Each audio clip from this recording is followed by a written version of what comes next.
बिस्मिल्लाहिर्रहमानिर्रहीम। अस्सलाम वालेकुम नज़ीर, आप देख रहे हैं न्यूज़ स्टूडियो और मैं हूँ इफ्तिखार। इन्नल्लाह अला कुल्लि शैइन कदीर। नज़ीर, असल ताकत सिर्फ खुदा की ज़ात की है। आज की गुफ्तगू हो सकता है कि ऐसी गुफ्तगू हो जो मैं भरपूर कोशिश करूँगा कि अनबायस्ड गुफ्तगू हो। सुनने वाले नाज़रीन को इदारों की गुफ्तगू है, इस्टेब्लिशमेंट की गुफ्तगू है, सियासतदानों की गुफ्तगू है। हो सकता है ये आपको अच्छी ना भी लगे, लेकिन मैं बिल्कुल अनबायस्ड व्यूज आपके सामने रखूंगा। आज डीजीएसपीआर ने एक प्रेस कॉन्फ्रेंस की है, तुंदो तेज सवालात भी किए गए हैं। बहुत कुछ है, पाकिस्तान के फ्यूचर का नक्शा भी सामने आ चुका है। पाकिस्तान तहरीक इंसाफ कहां पर होगी, इमरान खान कहां पर होंगे, इससे बहुत कुछ वाजे हो जाता है। दहशतगर्दी के खिलाफ क्या होने जा रहा है, केपी के अंदर हुकूमत बनेगी नहीं बन पाएगी, इसके खिलाफ क्या हो रहा है। क्या ये प्रेस कॉन्फ्रेंस पाकिस्तान तहरीक इंसाफ के खिलाफ चार्जशीट थी, खुल की गुफ्तगू करेंगे तमाम इदारों से, तमाम सियासतदानों से, तमाम सुनने वालों से माजरत के साथ। हो सकता है कुछ बातें तल्ख हो, लेकिन भरपूर कोशिश होगी कि बिल्कुल अनबायस्ड हो, कि बिल्कुल ही गैर जानिबदार गुफ्तगू हो। हकायक आपके सामने रखे जाएंगे, इसलिए गुफ्तगू जो है मुकम्मल सुनिएगा और तवज्जो से सुनिएगा। दूसरी जानिब टीएलपी का एहतजाज शुरू हो चुका है, वहां के मनाजिर अफसोसनाक हैं। उसके ऊपर भी एक बहुत ही अनबायस्ड गुफ्तगू आपके सामने रखूंगा, एक नजरिया सामने रखूंगा। ये वीडियो मुकम्मल देखिएगा। नज़ीर, डीजीएसपीआर ने प्रेस कॉन्फ्रेंस की। ये प्रेस कॉन्फ्रेंस, सबसे पहली चीज इसमें क्या सही था, क्या गलत था, उसके ऊपर जो है क्या गुफ्तगू हो सकती है, क्या नहीं हो सकती। सबसे पहले ये जो प्रेस कॉन्फ्रेंस थी, ये हर लिहाज से जो है बिल्कुल इमरान खान ओरिएंटेड थी, इमरान खान सेंटर्ड थी। इसकी जो मेन चीज थी, ये प्रेस कॉन्फ्रेंस इमरान खान के गिर्द घूमती हुई नजर आती है। इसमें जो है बहुत कुछ वाजे किया गया। इस पूरी प्रेस कॉन्फ्रेंस के अंदर एक सहाफी का सवाल सबसे भरपूर सवाल था, बहुत ही जबरदस्त सवाल था। वो सहाफी हैं फरजाना अली। फरजाना अली ने एक बहुत ही जबरदस्त सवाल किया। सवाल बहुत डिटेल्ड है, लेकिन उनका सवाल बहुत ही जबरदस्त है। ये सवाल भी आपके सामने रखेंगे, इसका जवाब क्या है ये भी आपके सामने रखेंगे। नज़ीर, सबसे इंपॉर्टेंट चीज, अगर डीजीएसपीआर की प्रेस कॉन्फ्रेंस को मुख्तसर से अल्फाज में बयान किया जाए तो उन्होंने उसके ऊपर जो है दहशतगर्दी मेन पॉइंट था, दहशतगर्दी के ऊपर गुफ्तगू की गई। इमरान खान, उनकी पार्टी का मुस्तकबिल क्या होगा। इस वक्त जो है सबसे अफसोसनाक चीज जो इस पूरी प्रेस कॉन्फ्रेंस से सामने आई है, वो अफसोसनाक चीज यह कि आगे के हालात में ऐसे लग रहा है कि जैसे पाकिस्तान तहरीक इंसाफ और इदारे बिल्कुल आमने सामने आ गए हैं। इस प्रेस कॉन्फ्रेंस ने एक बात वाजे कर दी है, अगले हालात जो है बहुत ही मुश्किल हालात होंगे। ये केपी की हुकूमत जो अभी बनने जा रही है, सुहेल आफरीदी का वजीर आला बनना, ये खुद इसके ऊपर एक बहुत बड़ा सवाल उठ गया है। क्या ये हो पाएगा, नहीं हो पाएगा, ये सारी गुफ्तगू की गई है। सबसे पहले डीजीएसपीआर का एक बयान आपके सामने रखते हैं। सोचे समझे मंसूबे के तहत दहशतगर्दों और उनके सहूलतकारों को खैबर पख्तूनख्वा में जगह दी गई। गवर्नेंस और अवामी फलाह बहबूद को जानबूझकर कमजोर किया गया। गुमराहकुन बयानिया बनाया गया, अवाम इसका खमियाजा खून से दे रहे हैं। 2021 में नेशनल एक्शन प्लान से चीजों को निकाला गया। ये मेन बयानात थे, बहुत ही मेन बयानात थे। और यहां तक कहा गया कि किसी ऐसी हुकूमत को कबूल नहीं किया जाएगा जो कि दहशतगर्दों को सपोर्ट करती हो। किसी भी ऐसी सूबाई हुकूमत को कबूल नहीं किया जाएगा जो कि दहशतगर्दों को सपोर्ट करती हो। यह बयान दिया गया है। नज़ीर, इस पर कुछ भी कहने से पहले 2022 को राना सनाउल्लाह ने एक ट्वीट की थी। 7 जुलाई 2022 को उनकी ट्वीट आपके सामने रखते हैं। राना सनाउल्लाह का कहना था कि कौमी सलामती की पार्लिमानी कमेटी ने मुत्तफिका तौर पर टीटीपी से मुज़ाकरात जारी रखने पर इत्तफाक किया। यानी कि उस वक्त कौमी सलामती की कमेटी ने खुद इत्तफाक किया था कि टीटीपी के साथ जो है मुज़ाकरात किए जाएं। तमाम कार्रवाइयों की निगरानी पार्लियामेंट करेगी, और यह भी कहा गया था कि तमाम कार्रवाइयों की निगरानी पार्लियामेंट करेगी। यह बयान देना है राना सनाउल्लाह का। साबिक वज़ीर दाखिला राना सनाउल्लाह के इमरान खान की हुकूमत खत्म होने के बाद 7 जुलाई 2022 को किया गया ये ट्वीट है जो हम आपके सामने रख रहे हैं। उस वक्त ये फैसला किया गया था, और ये बयान जो है रिकॉर्ड का हिस्सा है कि पूरी सलामती कौंसिल ने मिल के कहा था कि टीटीपी से मुज़ाकरात किए जाएंगे और इसके ऊपर जो है निगरान पार्लियामेंट होगी, पार्लियामेंट इसकी निगरानी करेगी। ये बयानात के ऊपर तो सब एग्री हो गए थे। नज़ीर, सबसे पहली चीज जो बयान की डीजीएसपीआर ने दिया है कि यहां पर शहादतें होती हैं, फौज को शहादतें देना पड़ती हैं।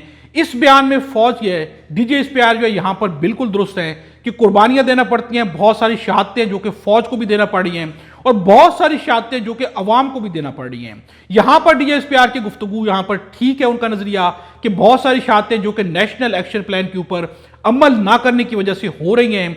लेकिन जहां तक बात है सियासी पॉइंट ऑफ व्यू की, जहां तक बात है कोलेट्रल डैमेज की, जहां तक बात है फरजाना अली के सवाल की, ये सवाल बहुत इंपॉर्टेंट है। सबसे पहले हम आपके सामने ये सवाल रखते हैं।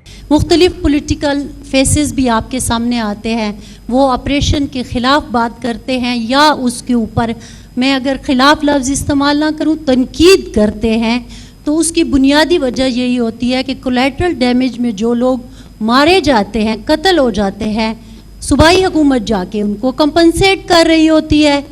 तो पख्तूनख्वा में सवाल ये उठता है, तो फिर क्या वो टेररिस्ट थे? अगर वो टेररिस्ट थे तो फिर आप उनको कंपनसेट क्यों कर रहे हैं? तो हमारे यहाँ जो बयानिया बन नहीं रहा, आपका बयानिया इनफैक्ट फल फूल नहीं रहा, अगर मैं सीधी सीधी बात कर लूँ तो उसकी बुनियादी वजह यही है कि ऑपरेशन में कोलैटरल डैमेज और फिर तालिबान से टॉक्स के जो बुनियादी किरदार हैं वो कहीं और हैं और उनके लिए कुछ हो नहीं रहा। तो ये मेरे सवाल है। नज़ीर, आपने फरजाना अली का ये सवाल सुना।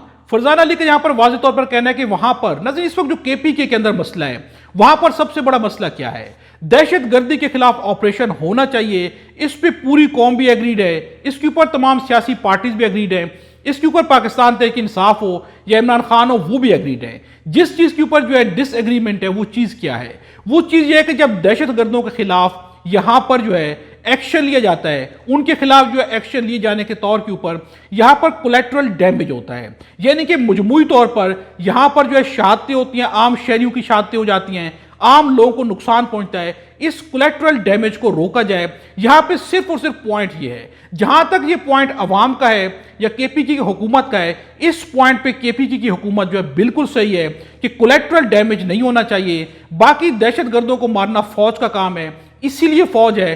फौज नहीं बैरूनी या अंदरूनी दुश्मनों से मुल्क को बचाना है, उनका काम ये, उनको इस काम से कोई भी मना नहीं कर रहा, कोई सियासी पार्टी मना नहीं कर रही। दो चीजों पे एतराज है, कोलैटरल डैमेज यानी कि वो बेगुनाह शहरी जो मर रहे हैं उनकी अमवात नहीं होनी चाहिए। तो यहां तक जो है हुकूमत का, केपी की अवाम का, केपीके के अंदर जो हुकूमत चल रही है उनका ये नजरिया बिल्कुल सही है। यहां पर फौज को सोचना चाहिए कि ये जो डिमांड है ये डिमांड गलत नहीं है।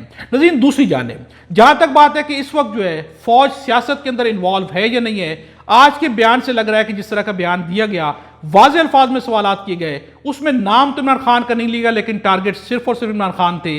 वाज़ेह तौर पर नहीं कहा गया, लेकिन सियासी तौर पर इन्वॉल्वमेंट मौजूद है, जो कि वाज़ेह तौर पर नजर आ रही है कि सियासी तौर पर इन्वॉल्वमेंट है। इसके ऊपर भी फौज को सोचना चाहिए। दूसरी जानब जो बयान दिया गया है कि किसी भी सूबे की ऐसी हुकूमत को कबूल नहीं किया जाएगा, इसके ऊपर जो है पीटीआई का एक एतराज है। उनका एतराज है कि तहरीक इंसाफ को खैबर पख्तूनख्वा में सूबाई हुकूमत जाली फॉर्म 47 से नहीं बल्कि अवाम के वोट से मिला है। यानी कि जब अवाम जो है इलेक्शन में सिलेक्ट कर सकती है और वो एक हुकूमत को सिलेक्ट कर रही है, तो फौज क्या हुकूमत को या सियासत में आके ये बयान दे सकती है कि सूबाई हुकूमत हम कबूल नहीं करेंगे?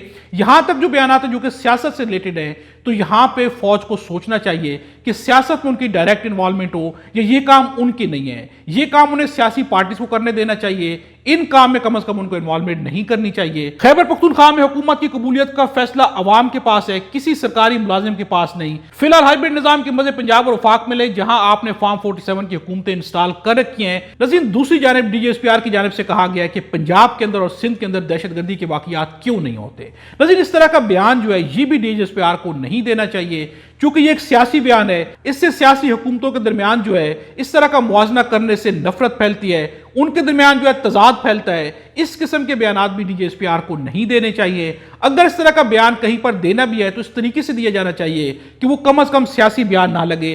किसी सूबे की तारीफ अगर फौज करेगी और दूसरे को गलत कहेगी तो यकीनन जो ये सियासी बयान हैं, इस तरह के बयान से भी रियासत को नुकसान पहुंचता है। इस तरह के बयान से भी इज्तनाब किया जाना चाहिए। ये बयान देना भी किसी लिहाज से मुनासिब नहीं है। ये जाती राय है, माजरत के साथ मैंने पहले कहा है कि इस पे किसी का दिल दुखाना, चाहे इदारा हो, सियासतदान हो, अवाम हो, सुनने वाले हो, किसी का मकसूद नहीं है। सिर्फ और सिर्फ अनबायस्ड ओपिनियन आपके सामने रखना है, जो कि जाती तौर पे पाकिस्तान होने के शहरी के तौर पे मेरे दिमाग में आ रहा है। लेकिन दूसरी जानिब जो है सबसे इंपॉर्टेंट चीज यहां पर यह है कि हालात व वाकयात बता रहे हैं कि केपी के अगले वज़ीर आला का इंतखाब आसानी से तय नहीं पाएगा। केपी में मौजूदा मुकदमात में सजा याफ्ता लोगों के लिए भी मुश्किलात में इजाफा होगा। यह कहना है मोहम्मद उमैर का, जिसके ऊपर समीना पाशा के चंद जुमले हैं। पीटीआई की हुकूमत ना बनने दी गई तो सियासी किरदार मजीद वाज़ेह हो जाएगा।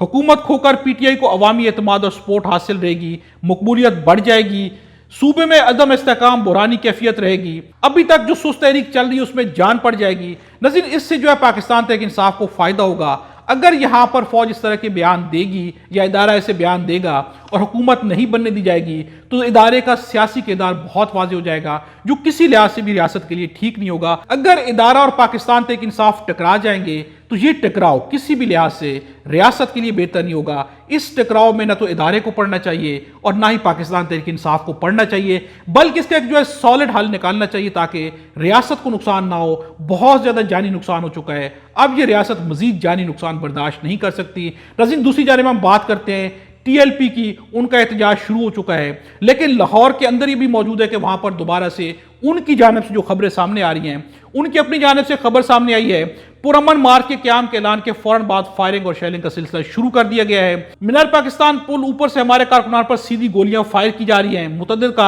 मुतअद्दिद कारकुनान शहीद और जख्मी हैं। इंतजामिया होश के नाखून ले और जुल्म सितम का सिलसिला बंद किया जाए। क्या रियासत पाकिस्तान सो गई है? क्या आला ओहदेदारों को यह जुल्म नजर नहीं आ रहा? ये उनकी तरफ से कहा गया है। टीएलपी के ऑफिशियल पेज पे ये बयान जारी किया गया है। टीएलपी की जानिब से कहा जा रहा है कि हमारे ऊपर डायरेक्ट दोबारा से जो शेलिंग स्टार्ट कर दी गई है। उनका कहना है कि मजलूम फलस्तीनी भाइयों की आवाज़ बनने के लिए निकाले जाने वाले पुरअमन मार्च पर इसराइल नवाज हुकूमत के हुक्म पर पुलिस की जानिब से आज़ादी चौक के मुकाम पर स्ट्रेट फायरिंग, उनके ऊपर कहा जा रहा है कि उनके ऊपर जो स्ट्रेट फायरिंग की जा रही है और शदीद शेलिंग शुरू कर दी गई है। उनके मनाजिर भी हैं, उनकी तरफ से कहा जा रहा है कि हमारे लोग जख्मी हो रहे हैं। नज़ीर, सबसे अनबायस्ड यहां पर टीएलपी के हक में हम हरगिज नहीं है। टीएलपी सही है, गलत है, इसके ऊपर हमारा अपना एक जाती ओपिनियन है। टीएलपी की बहुत सारी बातें कि जो बहुत गलत हैं, रियासत को भी नुकसान देती हैं। जितने एहतजाजात इससे पहले हो चुके हैं, उनके जाती मुफादात भी हैं, सारा कुछ है। वो लोग क्या कर रहे हैं, क्या मुखलिस है, फलस्तीन के लिए किया जा रहा है, सियासत के लिए किया जा रहा है, इस सबसे बालातर रोके। इस वक्त सबसे इंपॉर्टेंट चीज ये है कि हुकूमत इस एहतजाज को सही तरीके से कंट्रोल कर सकती थी, सही तरीके से इस एहतजाज को कंट्रोल किया जा सकता था। लेकिन हुकूमत जिस तरह से फायरिंग कर रही है, स्ट्रेट फायरिंग की जा रही है, या उनको रोकने के लिए जिस तरह भी ताकत का इस्तेमाल किया जा रहा है, ये गैर जरूरी इस्तेमाल है। इससे नफरत बढ़ेगी, इससे मसाइल हल नहीं होंगे बल्कि मसाइल और ज्यादा फैल जाएंगे। फलस्तीन के बारे में अवाम की जो राय है, अवाम कई दफा कह चुकी है, अवाम नहीं चाहती कि इजराइल हो या अमेरिका हो फलस्तीन पे काबिज हो। अवाम जो भी नजरिया इस वक्त डोनाल्ड ट्रंप पेश कर रहे हैं, अवाम मुस्तरद कर रही है। इस बात का इदराक हुकूमत को भी है, इदारों को भी है, सबको है।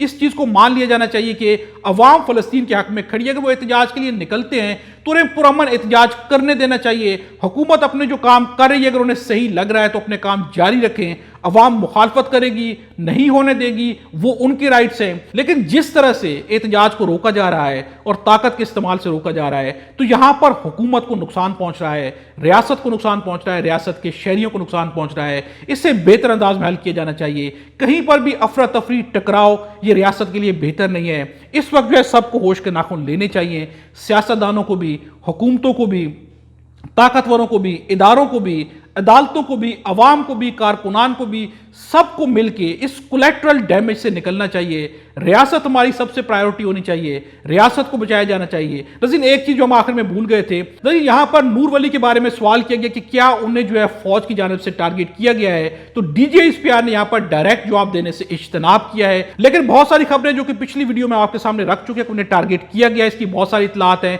लेकिन किसी बुनियाद के ऊपर डायरेक्टली डीजीएसपीआर ने इसका जवाब नहीं दिया। वो बेहतर समझते होंगे। लेकिन नाज़रीन, यहां पर आखिरी बात यह है, रियासत को बचाना चाहिए। बहुत बदअमनी फैल चुकी है, यह हम सब के लिए किसी लिहाज से भी मुनासिब नहीं है। इस वीडियो के बारे में कमेंट्स पे अपनी राय का इज़हार जरूर कीजिएगा। आपने भी बिल्कुल एक अनबायस्ड ओपिनियन देना है, क्या सही है, क्या गलत है, आप जरूर बताया करें। आपके कमेंट्स की बहुत वैल्यू होती है। खुदा हम सबको और हमारे वतन पाकिस्तान को अपनी ज़बान में रखे।